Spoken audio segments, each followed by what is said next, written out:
Halo semuanya, kembali lagi bersama saya John. Masih tentang Kang Donnie Yen. Kali ini saya akan merangkum film beliau kembali berjudul Kung Fu Jungle tahun 2014. Seperti apa filmnya? Kita langsung saja saksikan berikut ini. Dan sebelum masuk alur ceritanya, kita main binomo dulu. Seperti biasa, saya atur dulu time frame-nya ke 15 detik agar lebih nyaman saat open posisi.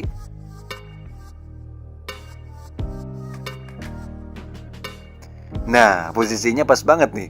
Kita akan langsung open posisi, turun aja dengan modal 1.400.000. Saldo awal saya sekitar 16 juta sekian ya guys. Dan sekarang kita tunggu hasilnya.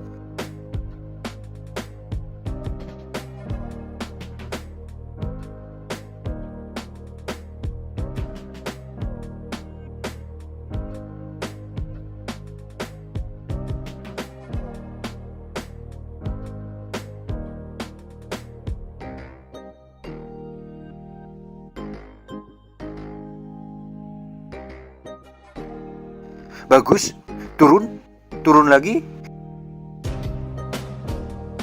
Nah, tuh kan sekarang saldo saya nambah jadi 17 juta sekian. Mudah kan, hanya beberapa detik saja.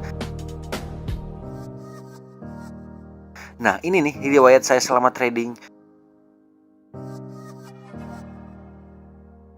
Kenapa saya profit terus? Karena saya menggunakan indikator yang bakalan ngasih tahu apakah pasar akan naik atau turun. Nih, lihat nih, ada berbagai indikator grafik yang bisa kalian pilih sesuai selera kalian. Jadi tunggu apa lagi? Coba deposit gampang, tradingnya gampang, buruan download binomo, linknya ada di deskripsi. Jadi langsung saja download. Di awal film kita akan diperlihatkan dengan seseorang yang sedang menyerahkan dirinya kepada polisi. Dia adalah Maho, seorang pelatih ilmu bela diri kungfu yang menyerahkan dirinya sendiri karena telah membunuh seorang master tinju. Dan inilah Kung Fu Jungle. 3 tahun kemudian terlihat kerumunan polisi yang sedang berada di TKP pasca kecelakaan di tempat tersebut. Dan setelah diidentifikasi, terkuaklah fakta bahwa korban tidak mati karena kecelakaan. Akan tetapi ada seorang ahli bela diri yang sengaja membunuhnya dan meninggalkan jejak sebuah walet atap di sana. Kemudian scene berpindah ke penjara Stanley, tempat Maho di penjara. Ketika sedang asik duduk, dia dikagetkan dengan sebuah berita pembunuhan yang disiarkan di televisi. Karena merasa dia mengetahui siapa di balik pembunuhan tersebut, akhirnya dia memberanikan diri untuk menawarkan bantuan kepada kepolisian. Akan tetapi polisi tidak mengindahkan apa yang Maho katakan dan malah menjadikannya sebagai lelucon. Dan akhirnya Maho menghajar semua napi di sana agar para penjaga mau mendengarkannya. Kemudian pihak penjaga langsung membawa Maho ke hadapan penyidik untuk mendengar keterangannya terkait kasus pembunuhan tersebut.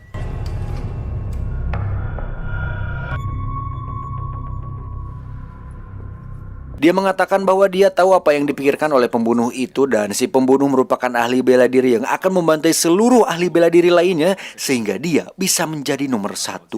Dia berjanji akan membantu polisi untuk menangkapnya asalkan dia bisa dibebaskan dari penjara tersebut. Namun semua yang keluar dari mulut Maho dirasa tidak rasional dan tidak masuk akal bagi para penyidik. Kemudian Maho mengabsen 7 nama yang dia yakini akan menjadi korban selanjutnya dari orang tersebut. Akan tetapi mereka masih tidak mempercayai apa yang Maho katakan dan memilih untuk meninggalkannya. Kemudian scene berpindah kepada Pung Yusau yang ternyata merupakan tersangka di balik pembunuhan yang baru-baru ini menggembarkan jagat raya. Dan benar apa yang dikatakan oleh Maho kepada kepolisian, sekarang Yusau tengah mengincar salah satu orang yang tadi Maho katakan. Sekarang dia pergi menemui seorang master bela diri terbaik di Asia yang telah resign 10 tahun yang lalu dan memilih untuk melanjutkan karirnya sebagai seorang seniman.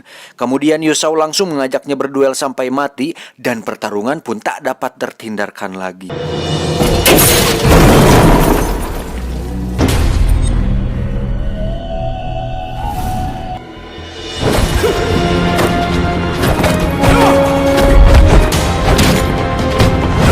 Meski seorang veteran ahli bela diri yang sangat terkenal dengan kekuatan kakinya, Pung Yusau dapat mengalahkannya dengan mudah dan membunuhnya.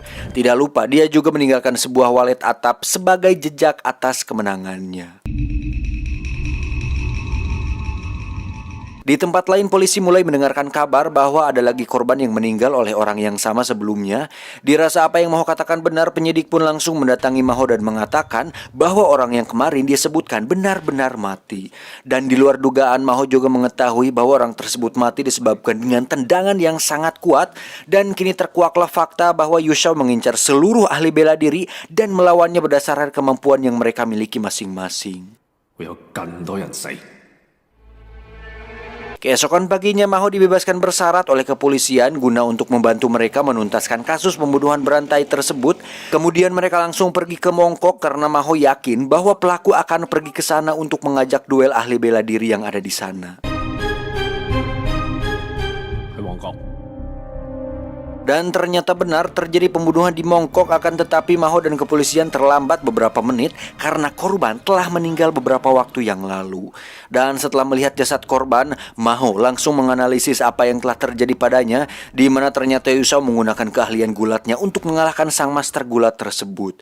Dia juga menggeser beberapa struktur tulang lawannya dan membuat mati saat itu juga. Setelah selesai menganalisa apa yang telah terjadi kepada korban, sepintas dia melihat pelaku dari pembunuhan tersebut dan aksi kejar-kejaran pun tak dapat terhindarkan lagi.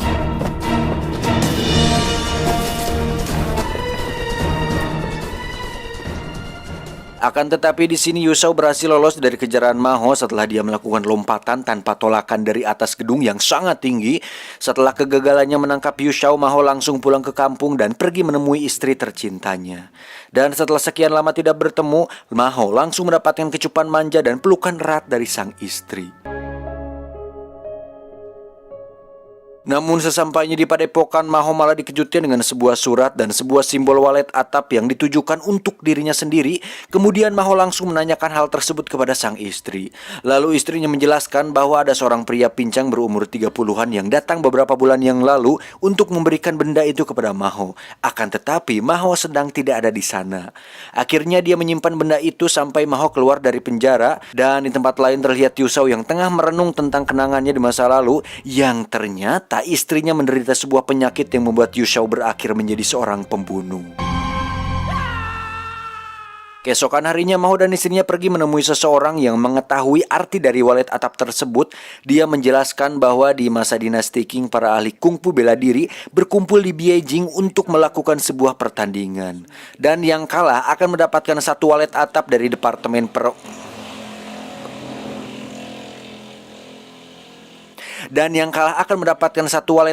Departemen Perorangan sebagai sebuah tanda kehormatan baginya.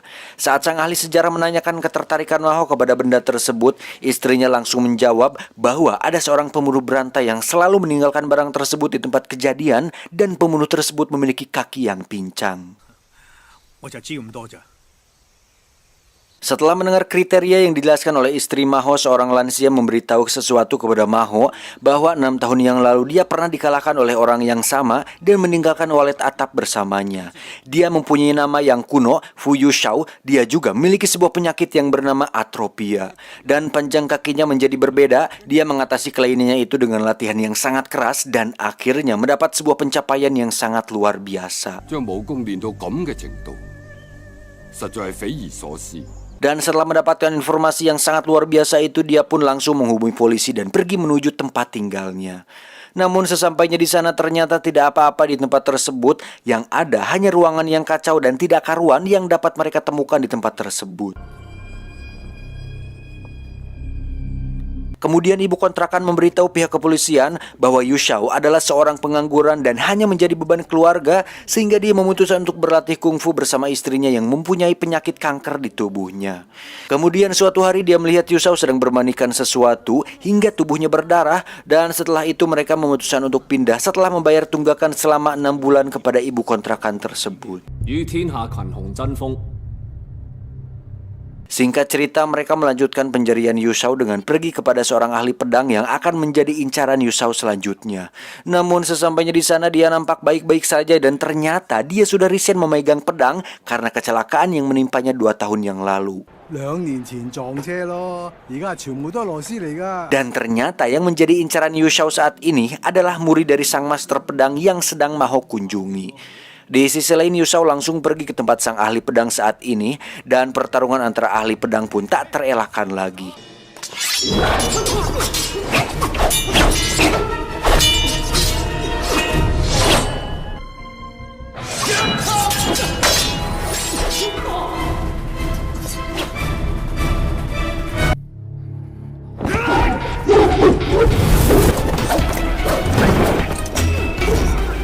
Dan akhirnya Yusau dapat membunuh orang tersebut dengan sebuah cutter kecil di tangannya. Tidak lupa juga dia meninggalkan sebuah walet atap sebagai tanda bahwa dia telah mengalahkannya. Dan lagi-lagi Maho dan kepolisian gagal menangkap Yusau sehingga membuat posisi penyidik yang menangani kasus tersebut terancam dideportasi dan Maho akan kembali dimasukkan ke dalam penjara. Kembali ke kantor polisi, penyidik kini mendapat secerca harapan bahwa segala sesuatu yang mereka temukan di tempat TKP mendapat kecocokan 100% dengan sang tersangka. Dan mereka juga dikagetkan ketika Yusau menelepon kantor polisi karena ingin berbicara langsung dengan Maho. Dia mengatakan bahwa Maho harus dalam kondisi siap untuk melawannya, dan dia juga mengancam akan membunuh istrinya supaya Maho dapat menjadi mesin pembunuh selanjutnya. Kembali kepada Maho, kini polisi mencurigainya karena mungkin sejak dulu mereka selalu terhubung saat Maho masih di penjara dan menganggap bahwa dia adalah komplotannya. Dan benar saja ternyata mereka sudah berhubungan sejak beberapa bulan yang lalu saat Maho berada di penjara. Kemudian setelah cukup mendapatkan informasi, polisi langsung pergi menuju sebuah tempat yang dicurigai sebagai tempat tinggal Yusau. Sesampainya di ruang tersebut, mereka disuguhkan dengan kondisi rumah yang sangat kacau, tapi memang benar ada tanda-tanda kehidupan di sana yang menandakan bahwa Yusau benar-benar tinggal di sana. Dan sebelum Yusau pulang ke rumah, pihak kepolisian langsung mengambil posisi agar bisa menyergap Yusau dengan mudah. Keesokan harinya Yusau datang untuk merayakan hari ulang tahun istri tercintanya, kemudian flashback ke masa lalu yang ternyata istrinya dibunuh oleh Yusau karena tidak ingin melihat istri yang disayanginya menderita seumur hidup. Dan dia lebih memilih untuk mengakhiri kehidupan istrinya agar dia bisa lepas dari penderitaannya tersebut.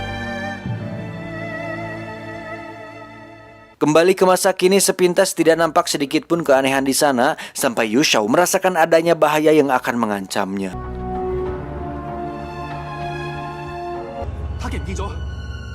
Dan benar saja, satu demi satu anggota kepolisian dibunuhnya tanpa ampun sedikit pun.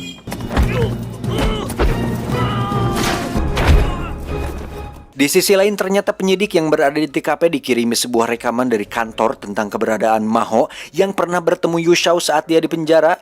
Akhirnya polisi tidak bisa berbuat apa-apa kecuali menangkapnya dan meyakini bahwa mereka berdua berkomplot untuk meluarkan Maho dari penjara. Dan alhasil Maho dan istrinya kini tidak luput dari kejaran polisi. Sementara itu ternyata istrinya Maho sudah lebih dulu pergi untuk melawan Yusau agar suaminya tidak bertarung dengannya. Menyadari hal itu, Maho langsung mengamuk dan pergi mencari istri tercintanya itu. Dan aksi kejar-kejaran pun tak terelakkan lagi.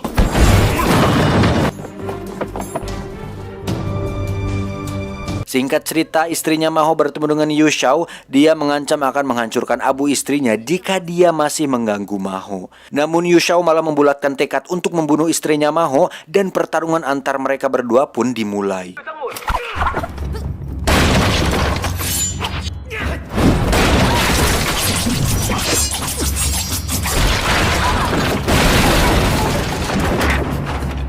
Di sini sudah dipastikan meski kemampuan bertarung milik istrinya Maho sangat hebat, tapi dia bukanlah apa-apa dibandingkan Yusau. Dan Yusau dapat mengalahkannya dengan menancapkan sebuah golok tepat di lengan istrinya Maho.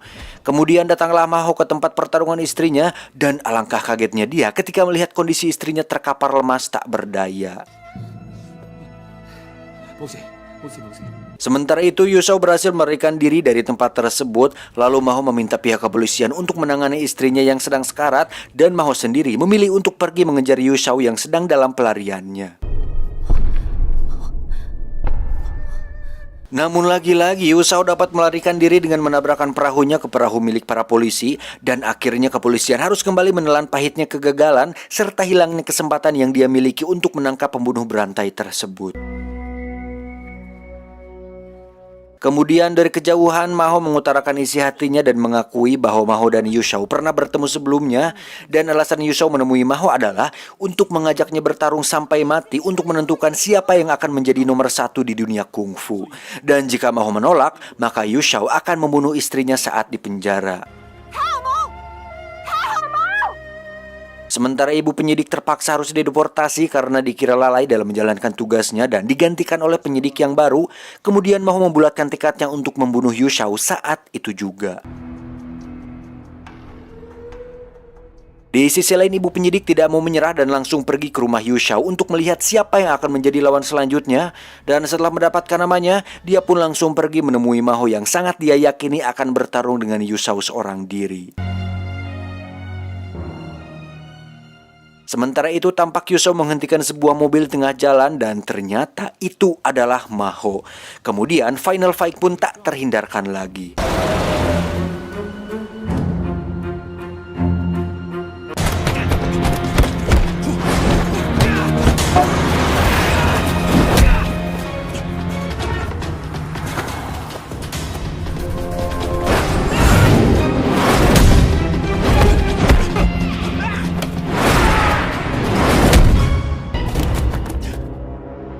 Terlihat mereka begitu sama-sama kuat meski Maho lebih mendominasi, tapi tetap saja dia sangat kewalahan dibuatnya. Pukulan demi pukulan pun terasa begitu berat dan sangat menyakitkan, dan meski mereka berdua saling bersaing untuk membunuh, tapi mengagumkannya tidak ada sedikit pun kecurangan di sana. Dan ketika HP Yu Shao tinggal sedikit dan menyisakan satu hit lagi, tiba-tiba Yu Shao menyerah dan mengakui bahwa dirinya kalah oleh sang master kungfu nomor 1 di Asia. Namun ketika Yu Shao mengalah dan meridaukan dirinya untuk dibunuh, Maho malah merod dan mulai sadar akan kehilapannya yang telah lepas kendali. Tak disangka Yu Shao malah menjadi sangat kecewa terhadap Maho dan memilih untuk melanjutkan kembali pertarungannya.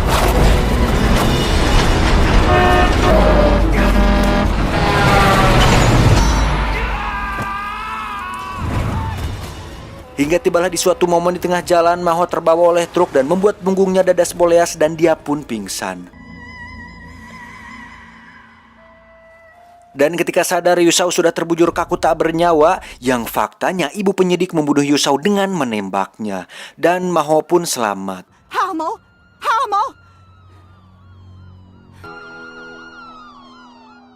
3 bulan kemudian Maho tampak sudah sehat dan telah melakukan aktivitasnya seperti biasa di penjara. Kemudian penyidik memanggilnya dan Maho dinyatakan tak bersalah. Dia pun dibebaskan tanpa syarat. Kemudian dia pulang kembali ke padepokannya dan langsung membuat anak bersama istri tercintanya bahagia. Dan setelah bebasnya Maho dari penjara, padepokannya pun semakin ramai kembali seiring berjalannya waktu dan anaknya pun semakin bertambah banyak. Tamat ending yang mengdonienkan.